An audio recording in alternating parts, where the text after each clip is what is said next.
Hey ladies and gentlemen, welcome back to the channel. As always, it is Nick here, back through the crypto news and analysis, and today we're going to be talking about Ripple and XRP. So sit back, relax, and before we fully jump on into this video, I do just want to ask guys, could please leave a like on this video. It does help the channel grow immensely, and of course I always do greatly appreciate it. And if you guys do find any of the information in this video valuable, useful, or interesting in any sort of way, definitely hit that subscribe button and turn notifications on to never miss a future update. Now, overall, let's refresh the market. So we are down to about 33.6K on Bitcoin. I know where a lot of individuals are probably at mentally right now. This is probably frustrating to you guys, but I honestly believe that once Bitcoin starts to do its nice retrace, that's pretty much where a lot of our altcoin holdings are going to go parabolic, similar to 2017, 2018. But the best part about this is, how high is Bitcoin going to go? Right, because that's the biggest question in the room. Everybody thinks that, 80K is going to be the top. Maybe we already seen the top. Maybe we'll see 100K. Like, a lot of people, have their own overall goals here. In my mind, I believe that around 75 to 85K is the topping point for Bitcoin, which I know to a lot of people that might not seem like a lot, considering the fact that where we currently are in the market. But that's honestly all we really need to really kind of get alts to go absolutely parabolic. Like, for an example, going back to 2017 and 2018, so we can actually look at that real quick. So, when we seen, XRP go parabolic, I mean, we're talking about 22 cents, almost like $4, right?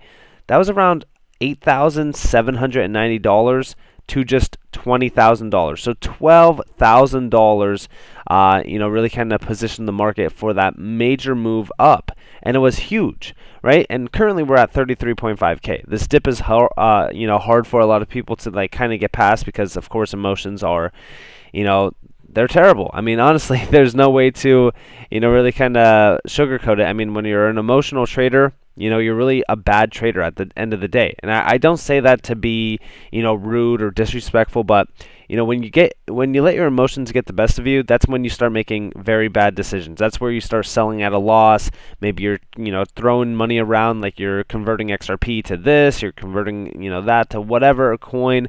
I see it all the time. Biggest mistakes that you could possibly make in this market is, one, letting your emotions control your trades, and two, pretty much being impatient.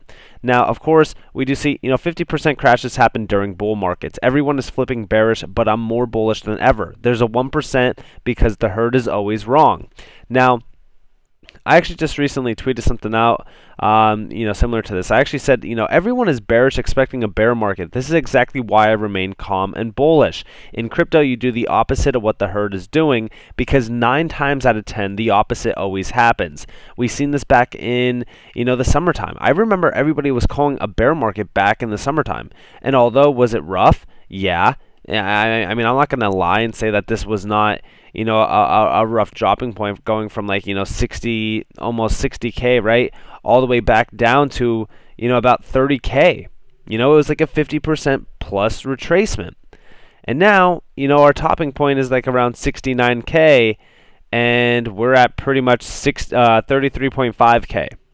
Okay, so, overall, it's about a 50% retracement in the market, which we've seen all the time back in 2017 and 2018. It's a pattern that plays out perfectly. So I don't understand why everybody would be bearish. And of course, we do see here, I have an endless supply of hopium. Here's today's winner, right?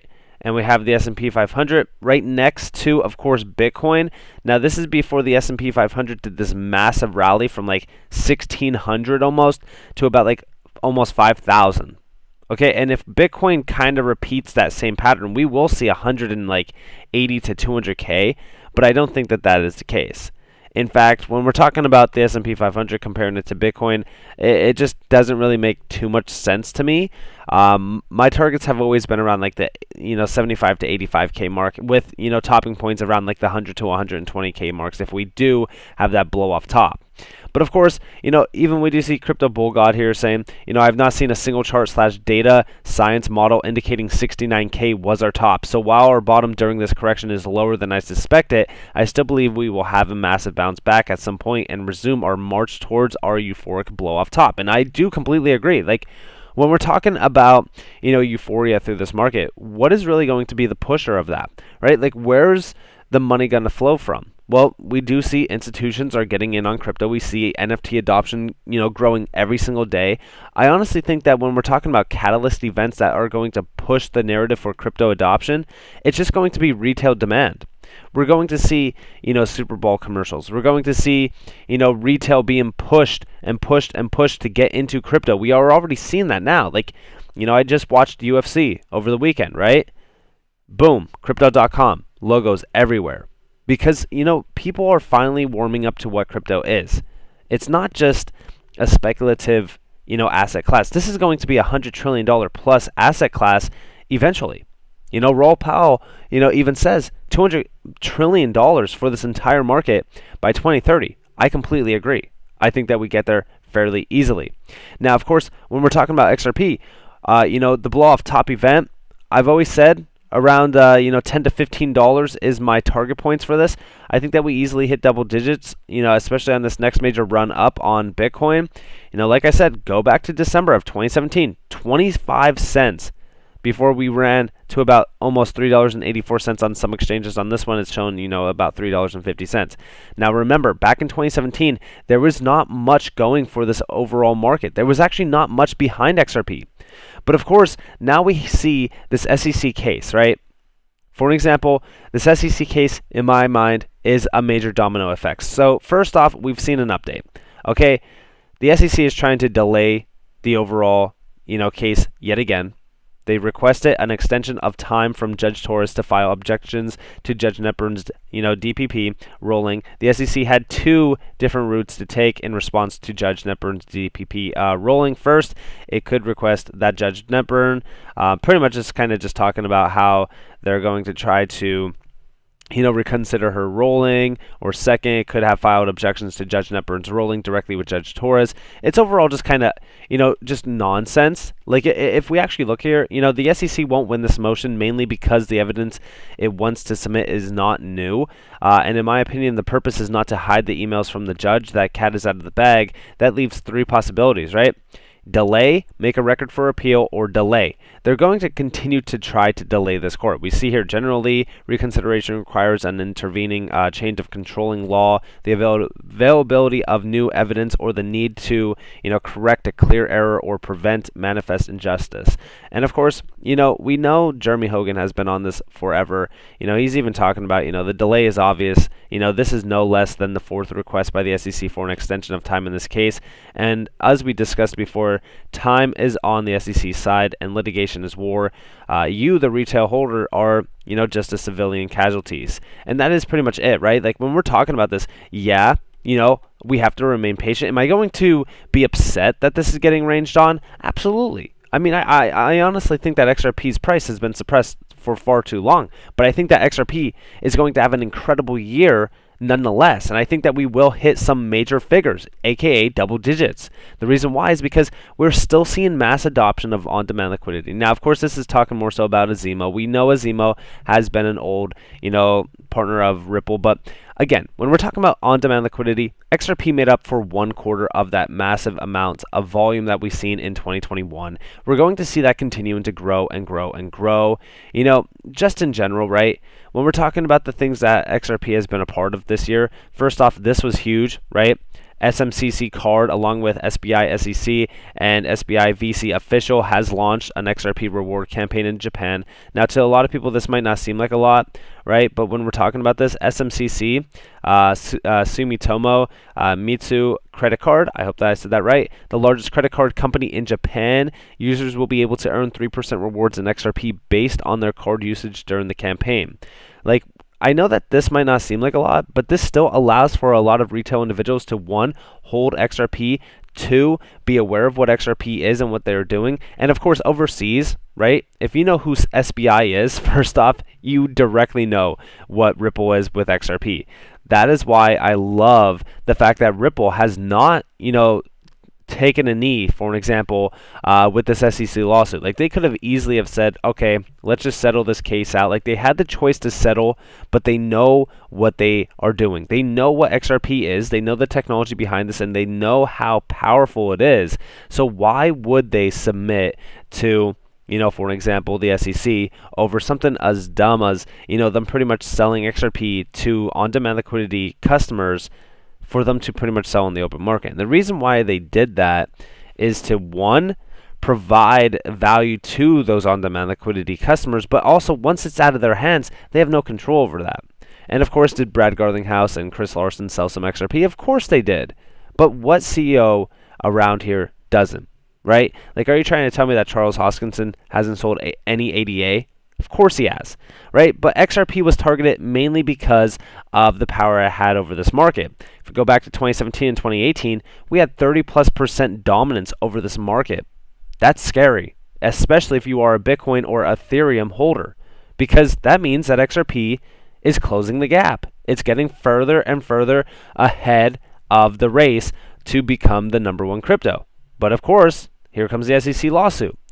And of course, when we're talking about Ripple expanding, they're continuing to expand their liquidity, overall engineering and development standings by hiring a ton of individuals that are really kind of focused on, a lot of the liquidity main overall use cases and stuff, and even products, right? And there's so many jobs here. Like, you could look through all of this. I mean, there's some with like design, engineering, stuff like that, all kind of focused around liquidity, compliance, CBDCs, scientists, software in general, but a lot of this has to do with liquidity. In fact, if we look up Control Find and we just look at, liquidity, there's 15 job openings for this.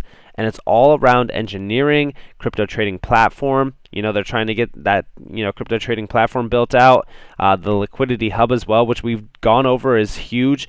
And like, if we're talking about 2017 compared to now, right, there's been so many massive updates within the Ripple scene. So, back in 2017, we did that massive run off of pretty much nothing alone, just speculation. Like, there was a few announcements, there's a few things that were pretty much out there, but now we have a lot more. Okay, first off, Zago, right, or Zago. Right, it's a gateway exchange, exclusively uses XRP. Why? Because XRP speed and fees. There's no reason to use anything else. Zago issues stablecoins in multiple currencies on the XRP ledger, building out their FX market. XRP is the vehicle to move value globally. And of course, if you guys don't know who Zago is, they're actually a fairly large company, talking about innovative money movement, fast, secure, low cost, and of course they're doing this all through, of course, XRP. They're utilizing the XRP ledger. The best part about this is that there's massive partnerships already, on board with Ripple and also XRP, utilizing, both RippleNet products that don't use XRP, but also utilizing XRP specifically. That's why we see 1/4 of the ODL volume is accountable for, utilizing XRP. But the thing is that we actually have use right now. We have massive volume flowing over, for an example, even RippleNet and also even the XRP ledger, all utilizing pretty much, I shouldn't say all, but most of it is utilizing some RippleNet products that don't use XRP, but 1/4 is still a fairly good chunk, especially when we're talking about a utility-driven market or just utility in general. That's why Rosie Rios calls XRP probably one of the most, it truly is, in the sense, the most legitimate project out there that is already being utilized on mass scale. But we've seen so many updates. So to think that XRP's run is done when, we only pretty much outreach to about like $1.90, when our all-time high is like $3.84, it's comical. And we will repeat that same run, similar, even if we 10x from our current position, $5.65. Will I be happy with that? I mean, not technically, but I'm still going to accept it. But I will say this. I'm more so dead set on $10 to $15 being the main target points. I think we easily outstretch to double-digit figures. It's just simple to me, because when we're seeing so much mass adoption happening for XRP, and we're seeing Ripple continuing to make, their name around the globe, while the U.S. is still stifling innovation, I just don't see this not growing to massive amounts of demand, and of course, really becoming a huge asset to really kind of look at and also be a part of, because this definitely is, in my mind, a true overall utility gem, especially considering the current price. But also when we're talking about XRP, right? You know, all you have to really kind of look at is why the SEC targeted XRP, which we've gone over multiple times. All you have to do is go back in time as well and see that XRP was number 2 in terms of the overall top 10, on its way to the top 1. I mean, I honestly think that when we're talking about a lot of these assets like XRP, HBAR, and a few others really have the possibilities of becoming the number 1 crypto asset in the space, XRP definitely deserves, that title as well. So with all of that in mind, I hope that you guys enjoyed this video. If you guys did, definitely leave a like, subscribe, turn notifications on. If you guys want more free content, you guys are more than welcome to follow me on Twitter and join the free Discord down in the description below. As always, I hope that you all have a beautiful day or a beautiful night wherever you guys are in this world. It's been Nick. Peace out, guys.